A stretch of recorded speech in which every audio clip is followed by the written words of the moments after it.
Que tu presencia llene todo este lugar. Que tu presencia llene todo este altar. Lléname, lléname. Excelente día, Dios les bendiga, sean bienvenidos al devocional Tiempo con Dios. Hoy jueves 11 de abril, nuestro estudio lleva por título Una sabia gestión, estando en Primero de Reyes capítulo 4 del 1 al 19. Así dice la palabra de Dios. Reinó pues el rey Salomón sobre todo Israel, y esos fueron los jefes que tuvo: Azarías, hijo del sacerdote Sadoc, y Elirofed y Ahías, hijo de Sisa, secretarios; Josafat, hijo de Ahilud, canciller; Benaía, hijo de Joiada, sobre el ejército; Sadoc y Abiatar, los sacerdotes; Azarías, hijo de Natán, sobre los gobernadores; Sabut, hijo de Natán, ministro principal y amigo del rey; Aizar, mayordomo; y Adoniram, hijo de Abda, sobre el tributo. Tenía Salomón 12 gobernadores sobre todo Israel, los cuales mantenían al rey y a su casa. Cada uno de ellos estaba obligado a abastecerlo por un mes en el año.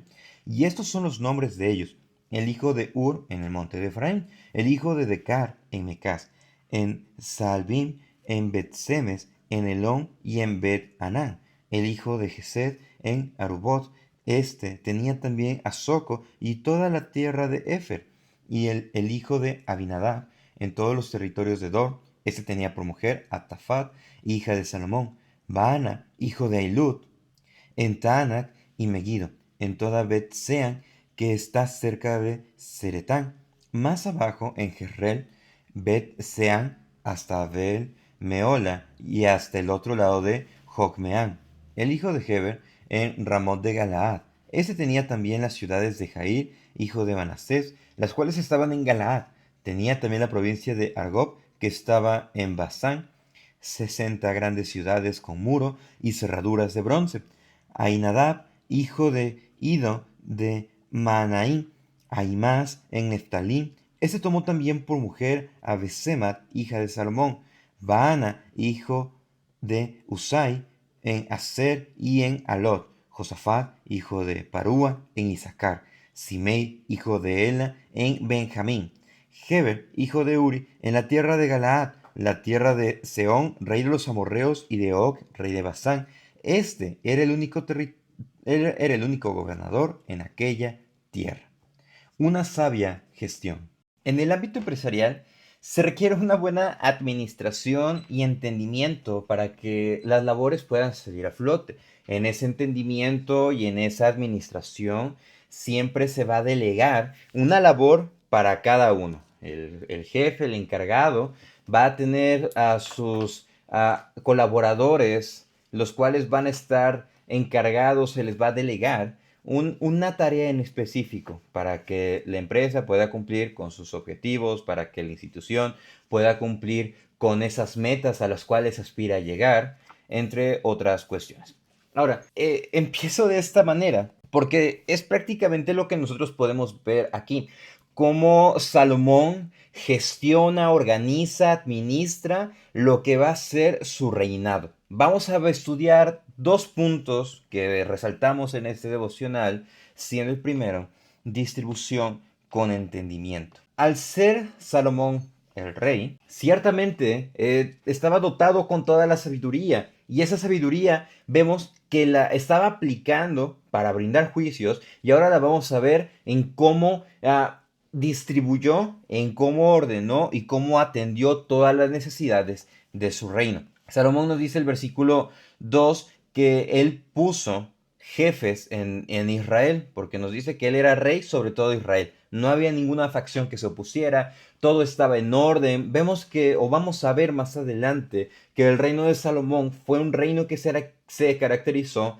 por la paz, de manera que Salomón, para las diversas labores, empezó a designar a varios jefes. Y nos dice el versículo 2, estos fueron los jefes que tuvo: Azarías, hijo del sacerdote Sadoc. Vemos que como primer lugar es mencionado la labor sobre el sacerdocio, demostrando la gran importancia que Salomón le dio hacia el servicio a Dios. porque si recordamos esto fue uno de los puntos principales para la rebelión de Adonías, que él estaba con el sacerdote Abiatar y también con Joab, o sea, estaba bien, por así decirlo, con el sacerdote y estaba bien con el general del ejército.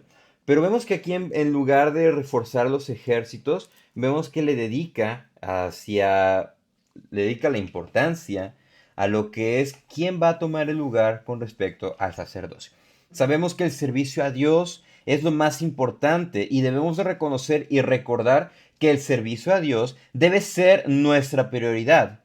E igual, de esta misma manera, vemos que Salomón designó a la persona indicada para el servicio a Dios. Con este mismo ejemplo, nosotros debemos de ser aptos para servir a Dios, para entregar una ofrenda que sea agradable a Él, para servir con excelencia y principalmente con entendimiento de lo que estamos haciendo.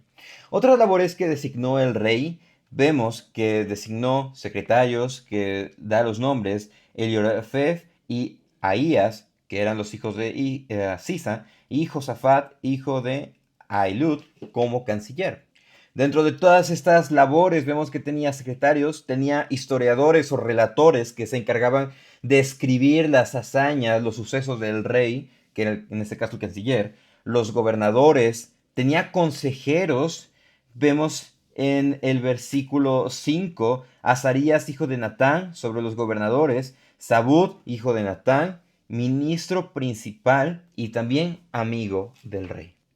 También el versículo 6, Aizar, mayordomo, y Adoniram sobre el tributo. Salomón de esta forma designó u organizó lo que se le conocía pues a todas las labores en las cuales debía de estar implicado el rey. De esta forma tenía control sobre todo, tenía personas que iban a llegar a rendir cuentas, pero ya no estaba con esa preocupación, ya no estaba con ese pendiente sobre qué iba a hacer con respecto a cada uno de esos elementos. En el día a día nosotros vamos a tener o tenemos actividades y lo más importante es lo siguiente, hay que gestionar todo sin perder lo importante, sin perder la gran importancia que es servir a Dios. Orar, leer la Biblia, buscar, así como Salomón le dio el primer lugar a designar quién sería el siguiente sacerdote después de el sacerdote Sadoc. Bueno, nosotros tenemos que designar tiempo para orar, tenemos que designar tiempo para leer, tenemos que designar tiempo para ir incluso a nuestras iglesias locales, en las reuniones, ya sea dominical principalmente y también entre semana. Es por eso que nosotros debemos de distribuir nuestros tiempos con entendimiento, porque no hacemos todo por nosotros mismos, sino que todo lo que nosotros hagamos debe ser como para el Señor. Y vamos a ver un segundo punto, el cual es dirección ordenada.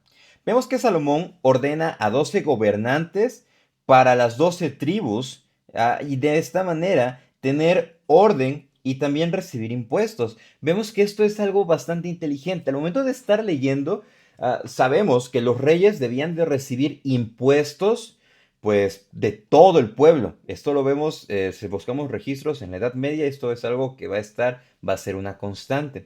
De manera que el versículo 7 nos dice que Salomón puso a 12 gobernantes sobre todo Israel, los cuales mantenían al rey y a su casa. Esto era la labor del pueblo. Financiar al rey, financiar su ejército, financiar las construcciones, las obras, todo lo que iba a hacer. Pero dice acá, cada uno de ellos estaba obligado a abastecerlo por un mes en el año. El año tiene 12 meses, entonces si tenía 12 gobernantes por cada una de las tribus, entonces cada tribu iba a estar enfocada en darle el tributo al rey nada más una vez al año. De esta manera, el resto del tiempo se podían enfocar a almacenar para los inviernos, para los calores, se podían enfocar en sustentarse y ya no tenían esa preocupación. De esta manera, no atosigaba al pueblo y tenía una buena distribución, una buena dirección.